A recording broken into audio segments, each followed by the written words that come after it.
Joe Rogan has interviewed astronauts, comedians, sitting presidents, and world champions in nearly every combat sport that exists. He has talked to billionaires about rockets and to physicists about the nature of reality. Yet, across the thousands of hours he has spent behind that microphone, the person he most consistently singles out for genuine physical admiration is not a fighter.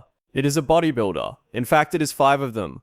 Over more than 2 decades of conversation, 5 names keep resurfacing whenever Rogan discusses physical greatness. At one point, he grouped 4 of them together in a single sentence and described them as his own personal Mount Rushmore of the sport.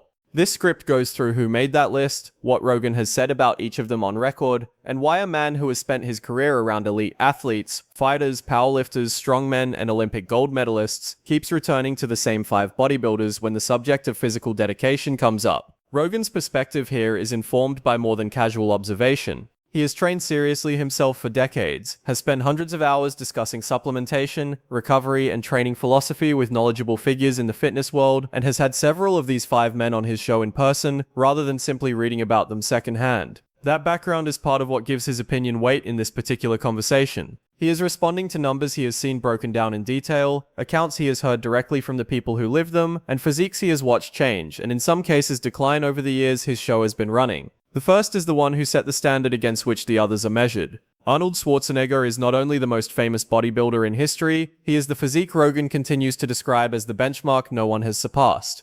In a widely discussed conversation with fitness educator Derek from the channel More Plates, More Dates, Rogan stated his position directly. Given a choice between the modern, maximum mass aesthetic that dominates competitive bodybuilding today, and the classic 1970s golden era proportions Arnold built his career on, Rogan consistently favors the golden era. His reasoning centers less on size than on symmetry. Arnold, by the standards of today's competitors, was not the largest man on the list. What Rogan emphasizes instead is the balance between chest, shoulders, waist, and limbs, a proportion that made Arnold's physique appear deliberately built rather than simply massive. That template is still referenced by fitness commentators, coaches, and bodybuilders nearly 50 years later, and Rogan treats it as a standard that remains relevant rather than a matter of nostalgia. What makes Rogan's admiration more interesting is that it isn't just one-sided fandom from a distance. He's had direct interaction with Schwarzenegger tied to his show, and by Rogan's account, one of his more provocative and heavily scrutinized podcast conversations, a lengthy, widely clipped debate about the health merits of a vegan diet, a topic Rogan is generally skeptical of, given his own preference for a meat-heavy diet, drew a reaction from Arnold that had nothing to do with the topic itself. What stood out to Schwarzenegger, according to Rogan, was Rogan's willingness to sit with an opposing argument, weigh it, and shift his position slightly rather than digging in out of ego with millions of people watching. For a man who spent his bodybuilding career projecting unapologetic confidence in front of judges and cameras, and whose public persona was built on total self-assurance, that willingness represents a specific kind of respect Rogan values, in part because it is rarer than raw confidence. It is not about the physique. It is about the mindset behind it, and the open-mindedness that, in Rogan's telling, has carried over into how Arnold engages with people and ideas decades after he last competed on a bodybuilding stage. Arnold's era was not the end of the story. Right after him came a bodybuilder Rogan describes in terms that suggest something closer to a natural disaster he watched unfold in real time. Dorian Yates won 6 consecutive Mr. Olympia titles through the 1990s, and when he sat down with Rogan for a full-length conversation on episode 989 of the podcast, Rogan did not hide how much the man's physique affected him. Yates represented a hard pivot in the history of the sport, the point at which bodybuilding moved away from the balanced aesthetic ideal Arnold represented and toward a far larger, more extreme scale. Rogan described the shift in blunt terms during that episode, noting that when Yates's physique is placed next to what Arnold looked like only a couple of decades earlier, the difference does not read as a gradual evolution. It reads as a different sport entirely. Rogan called Yates one of the original freaks, one of the first competitors whose physique led fans to question how much further the sport could go. There is also a detail Rogan returns to whenever Yates comes up in later episodes. During one of his championship runs, Yates tore his bicep mid-competition. Not a strain, but a tear that Rogan describes as leaving a visible hole in his arm. Yates competed through the injury and won the title anyway. That combination, the physical damage, and the decision to continue, is the story Rogan retells most often, because for him it illustrates a threshold most competitors, even elite ones, would not push past. Rogan has raised this story with multiple guests over the years, often as a reference point when conversations turn to pain tolerance in combat sports, citing Yates as an example of competing without letting the body's damage dictate the outcome after a year of preparation. Part of what made that increase in size possible was not only genetics or use, but a training philosophy Yates built his career around, known as blood and guts high-intensity training.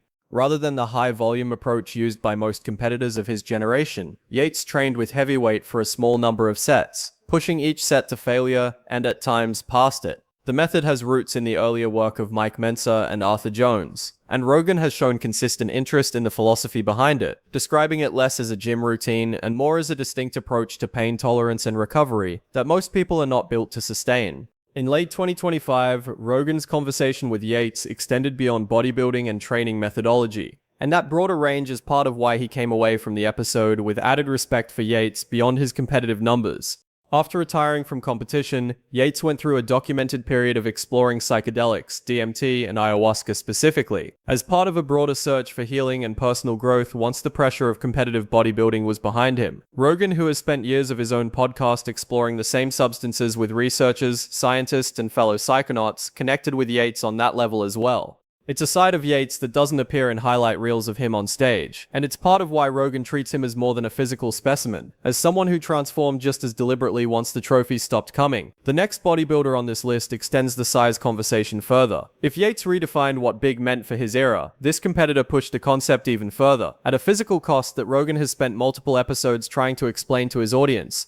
Ronnie Coleman is a bodybuilder Rogan rarely discusses without referencing specific numbers, because the figures are difficult to reconcile with what seems physically possible. An 800-pound squat, a 2,300-pound leg press. Rogan has cited these figures repeatedly across different episodes and different guests, treating them less as bodybuilding trivia, and more as evidence that Coleman existed in a category of his own. Coleman won Mr. Olympia 8 consecutive times, tied for the most in history, and Rogan frames that streak as secondary to the raw physical output that produced it. What stands out to Rogan as much as the trophy count is the backstory behind it.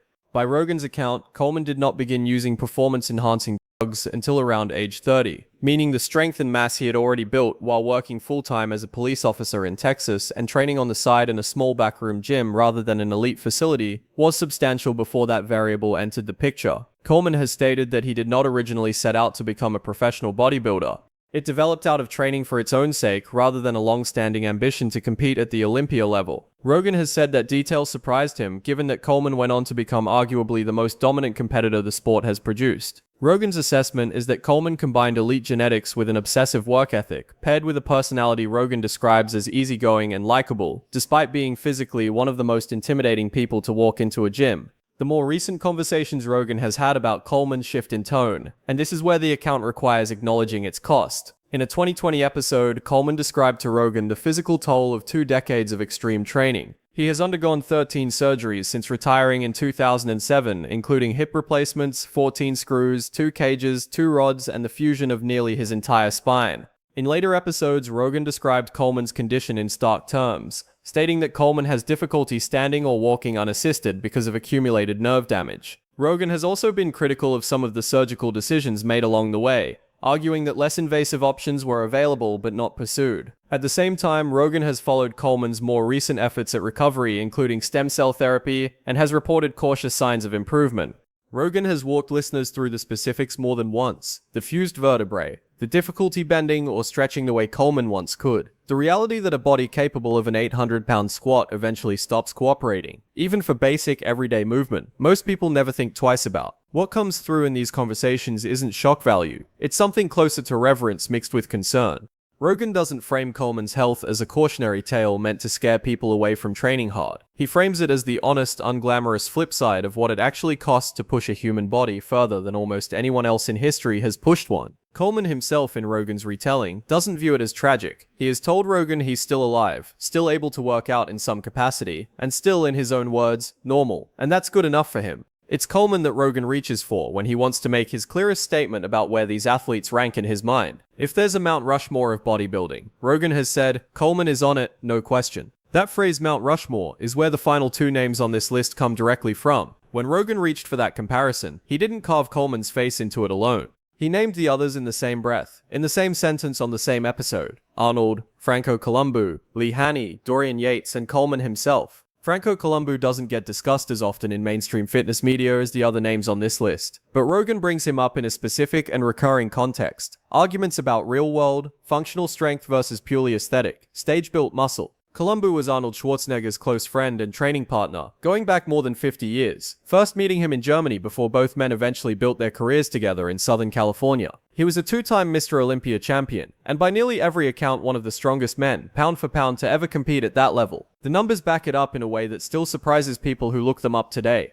Standing 5'5" and competing at roughly 185 pounds, Columbu is credited with a deadlift in the neighborhood of 750 pounds, a squat around 655, and a bench press of 525, a combined total that would be considered elite even among dedicated modern powerlifters, let alone a man who was simultaneously trying to look good under stage lighting. He backed it up outside the bodybuilding world too, placing 5th at the first World's Strongest Man competition in 1977 against men who outweighed him by roughly 100 pounds, an event where he tore his knee carrying a refrigerator on his back and still finished the competition. Whenever Rogan gets pulled into a debate about whether bodybuilders are actually strong in a practical sense, or whether their training is built purely for appearance, Columbu is the example he reaches for to settle it. Rogan treats him as evidence that a physique built for the stage doesn't have to be hollow strength, that some of these men were putting up genuinely elite numbers outside of competition, in ways that had nothing to do with how they looked under lighting. It's part of why Schwarzenegger himself, for decades, referred to Columbu as the strongest man he ever knew, a claim that carries weight coming from someone who spent his life training alongside the best in the world.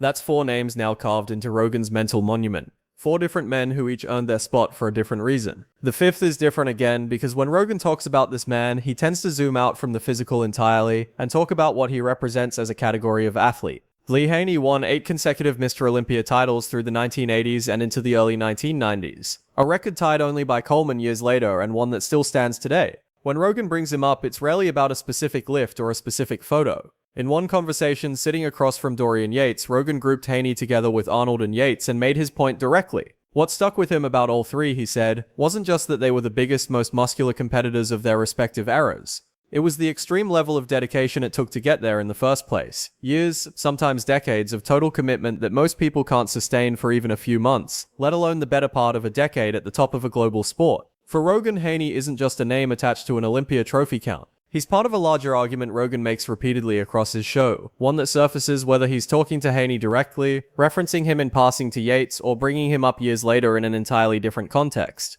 The argument is this: bodybuilders as a group are far more disciplined and far more misunderstood by the general public than most people give them credit for. Where outside observers see vanity or excess, Rogan tends to see something closer to extreme athletic discipline that happens to produce a very visible result. Haney, with 8 straight years at the top of the sport's toughest era, is one of the clearest examples Rogan has of what that discipline looks like sustained over the long haul rather than in a single standout season. That's the through line connecting all 5 men on this list in Rogan's mind. It was never really about who could lift the most weight or who looked the most impressive under stage lighting, even though those numbers are what pull people into the conversation. What Rogan keeps circling back to episode after episode, guest after guest, is obsession. The specific years-long, often physically destructive kind of commitment that turns an ordinary human body into something that looks almost engineered. So here's the real question this Mount Rushmore comparison leaves behind. Bodybuilding trophies collect dust. Records get broken. The sport's own aesthetic ideal has shifted at least twice across the timeline. These 5 men span from Arnold's balanced proportions to Yates's extreme mass to whatever direction the sport takes next. But Rogan keeps returning to these same 5 names, year after year, episode after episode, regardless of who's sitting across from him at the time.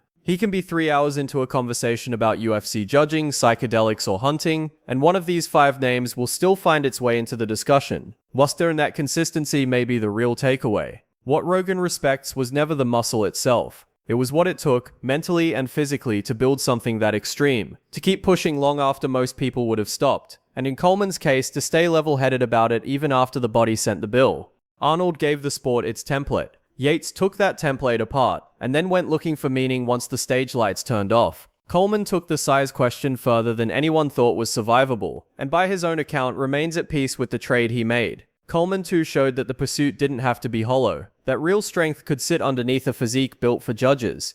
And Haney put together the most sustained run of dominance the sport has seen, without needing to be the most talked about name in the room. 5 different paths, 5 different bodies. But in Rogan's eyes, the same quality runs through all of them. An unwillingness to stop pushing once everyone else already had. That is the Mount Rushmore he keeps returning to. Not the size of the arms, but the size of the commitment behind them. And the next time one of these 5 names comes up on the show, it will likely be a question of when, not if.